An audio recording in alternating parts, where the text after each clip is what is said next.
Hello, j'espère que vous allez bien. Alors si c'est la première fois que vous regardez une de mes vidéos, moi c'est Stéphanie, j'ai 24 ans et pour le moment je suis en stage à Dubaï.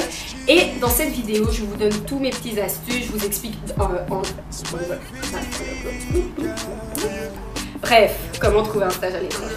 Alors, la première étape, c'est le CV. C'est la première chose qu'ils vont voir et dès le premier coup d'œil, faut attaquer, faut montrer, on est là, pas pour jouer, ok? Donc, le CV, il doit pas être trop long. Des CV de 2-3 pages. On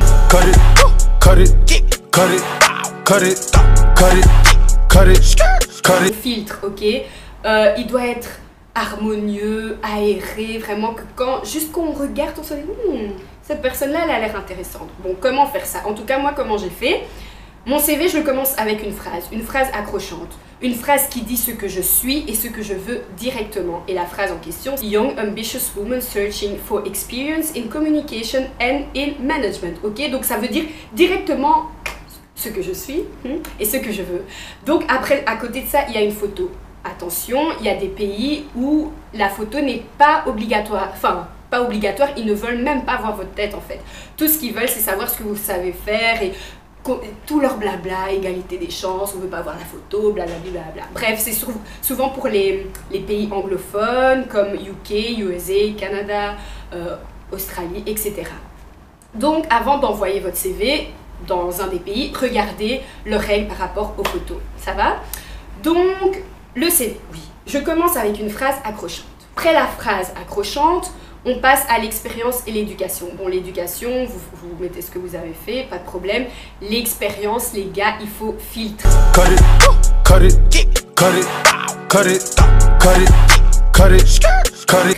Si vous voulez faire un stage en entreprise, je sais pas, dans le secteur comptabilité, allez pas mettre qu'en 2001, vous avez promené le chien à votre voisine, ils s'en foutent complètement et ils vont se dire, oh, mais elle, pourquoi elle nous explique? Pourquoi?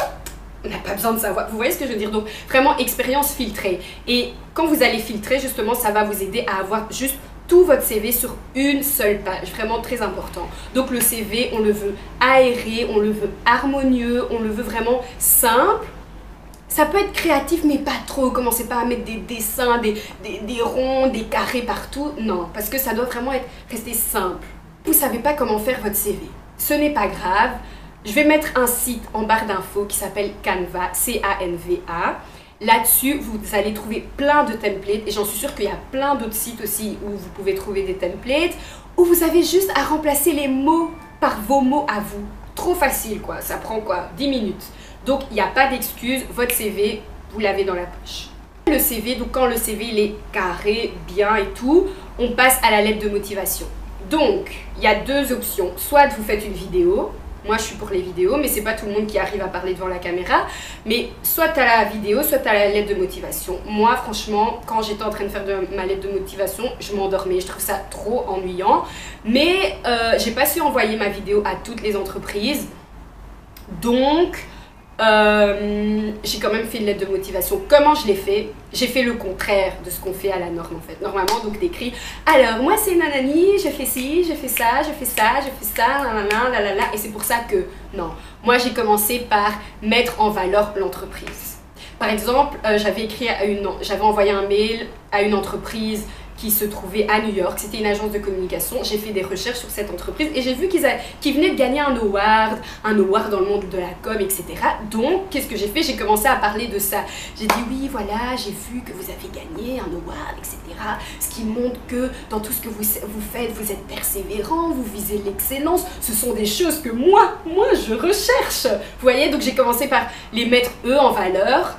Et puis, je me suis mise, et c'est pour ça que moi, en tant qu'étudiante qui a déjà fait ça, j'aimerais nanani nanana, et je pense que vu que vous avez déjà fait ça, moi je pourrais apporter ça. Voilà, c'est ça que j'ai fait.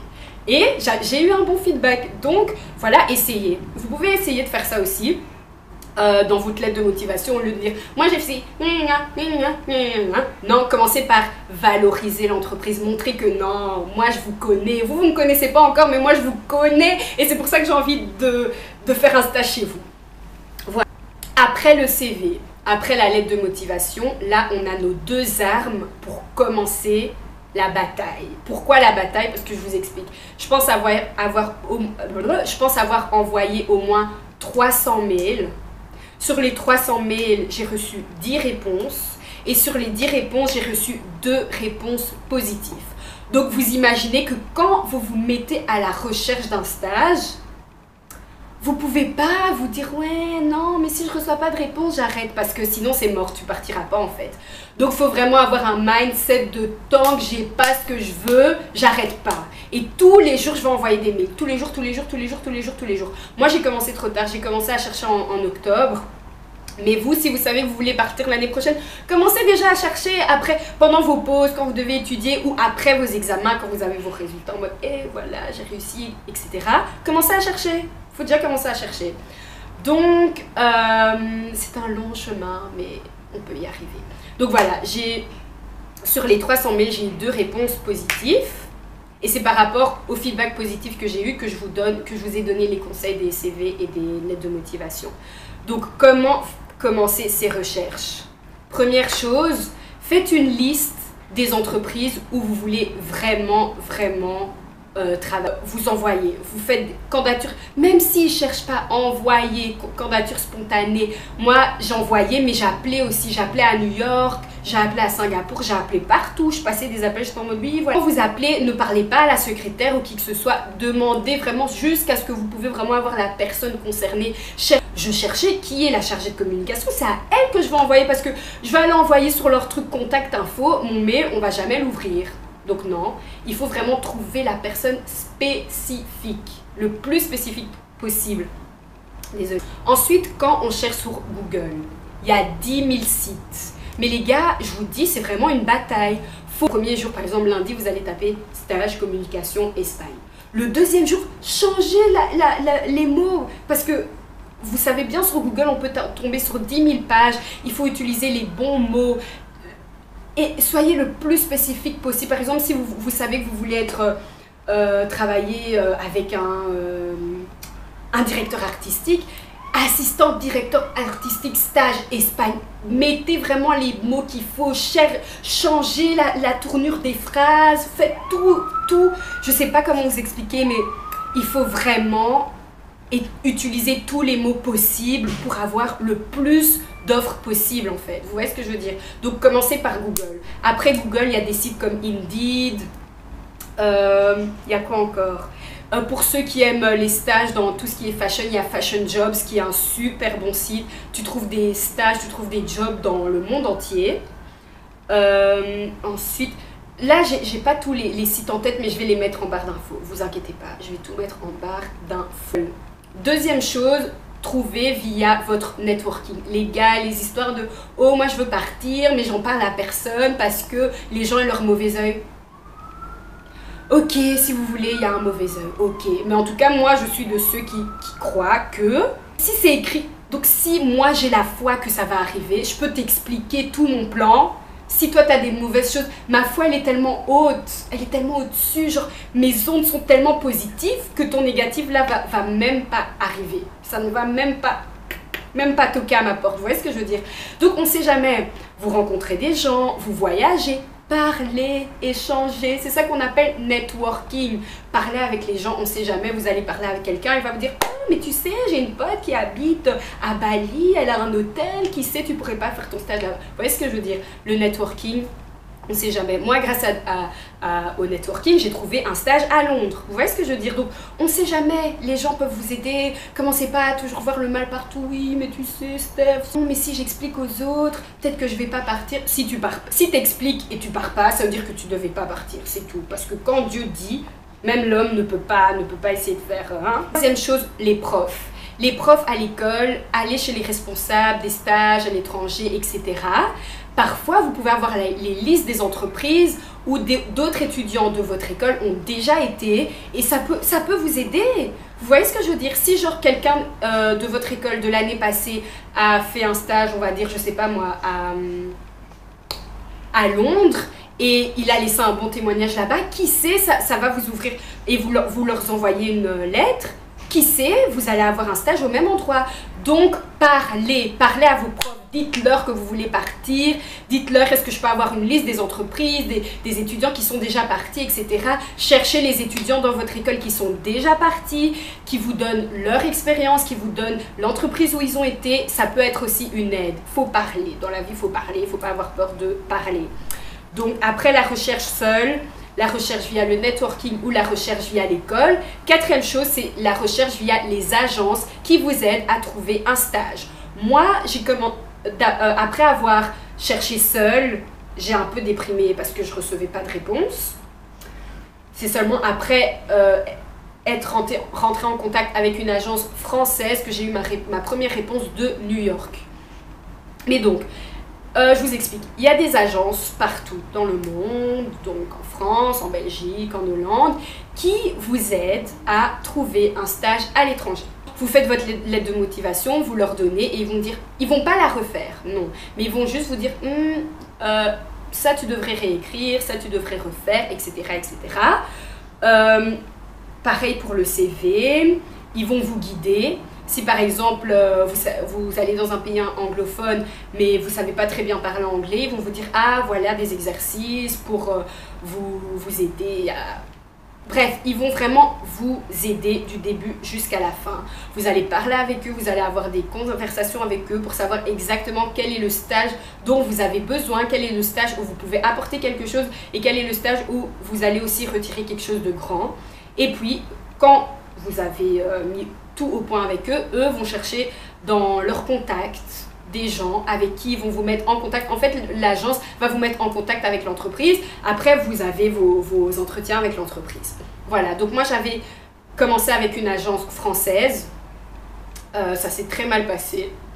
Ça s'est mal passé parce que je pense pour d'autres personnes ça pourrait bien se passer, mais pour moi ça c'est parce que je sentais trop que genre j'étais un numéro en fait. Tout ce qu'ils voulaient, parce que le mauvais côté c'est qu'on doit payer, c'est pas gratuit.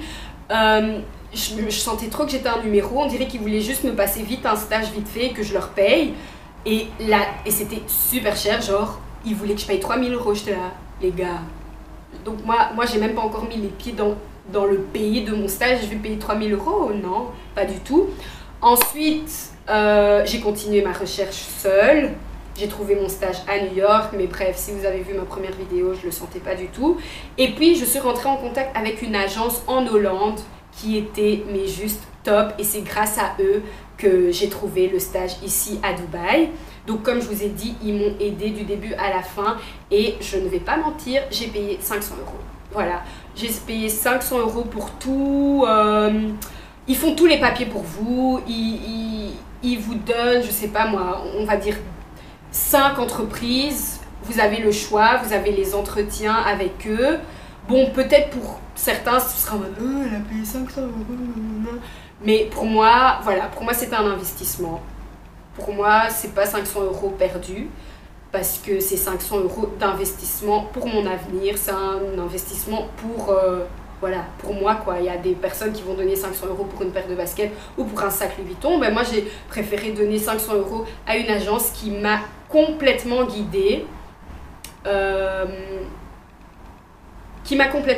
Mais pour ceux qui ne veulent pas aller en agence, c'est totalement possible parce que comme je vous ai dit, j'ai commencé ma recherche en octobre. L'agence, je les ai contactés en février, alors que j'avais déjà trouvé des stages. Donc c'est pas impossible, vous voyez ce que je veux dire? Après la recherche, etc., les gars, faut qu'on en parle, le financement. C'est pas facile, personne n'est riche ici, on veut faire plein de choses mais on n'a pas l'argent pour, mais il y a moyen de le faire. Comment? Première chose, les bourses. Demandez à vos profs. Moi, je m'y suis vraiment prise en retard, mais si j'avais commencé mes recherches l'année passée, j'aurais pu avoir une bourse à l'école. Donc, il y a des bourses à l'école. Demandez, les profs ne vont pas toujours venir vous chercher pour vous le dire, mais vous, allez demander. Allez demander parce qu'il y a des bourses.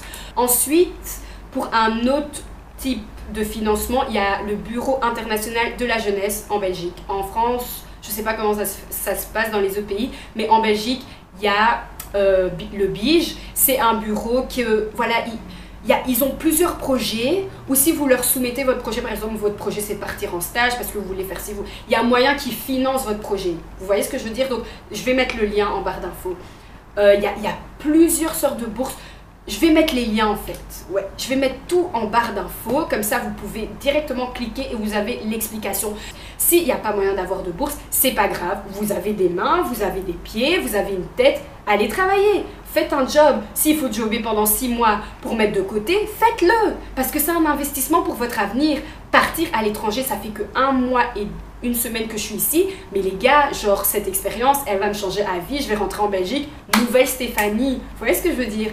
Donc, travaillez, job, c'est possible. Vous faites 6 mois de job, vous mettez de côté, vous arrêtez d'aller manger au McDo, vous arrêtez d'aller au cinéma H24, vous mettez de côté et avec votre argent, vous serez fiers de venir. Vous voyez, parce que peut-être que vos parents ne peuvent pas vous aider, mais c'est pas grave, il y a quand même moyen. Vous-même, vous avez des mains, des pieds, vous travaillez et vous y allez. Maintenant, concernant le budget. Voilà, Dubaï c'est une ville hyper chère, donc le budget que j'utilise ici à Dubaï ne sera pas le même que vous allez utiliser, je sais pas moi, à Barça par exemple. Donc faites bien vos recherches, demandez à des gens qui sont déjà partis dans le pays où vous voulez aller. Et comme ça, vous savez un petit peu budgétiser tout à l'avance. Vous voyez ce que je veux dire? Dans la recherche du stage à l'étranger, le plus important, c'est la persévérance. Si vous allez en mode, après 1 semaine, vous ne recevez pas de mail, vous arrêtez, ben oui, arrêtez, vous n'allez pas partir. Ce sera la faute à qui? À vous. Donc vraiment, un seul mot, persévérance. Pour la bourse, persévérance. Pour la recherche, persévérance. Pour le job que tu es en train de faire et tout, persévérance. Même vous, vous êtes en examen l'année prochaine, vous voulez partir en stage, persévère. Parce que si tu persévères pas, tu vas pas réussir tes examens et tu pourras pas partir. Donc vraiment, le mot de la fin, les gars, c'est possible de partir à l'étranger. Même si t'es pas riche, même si t'es pas millionnaire, même si t'as pas 20 sur 20 partout, du moment que tu persévères dans ta recherche et que tu persévères à ton job qui va te donner l'argent pour partir. Vous avez d'autres questions, demandez-les-moi en commentaire, je répondrai, il n'y a pas de problème. Et voilà, j'espère vraiment que chaque personne qui regarde cette vidéo et qui va chercher un stage va vraiment en trouver un. C'est tout ce que je vous souhaite parce que c'est une expérience vraiment trop top. Et je vous dis à la prochaine. Ah non, attendez. Likez, partagez, abonnez-vous, enfin voilà quoi, ça fait toujours plaisir.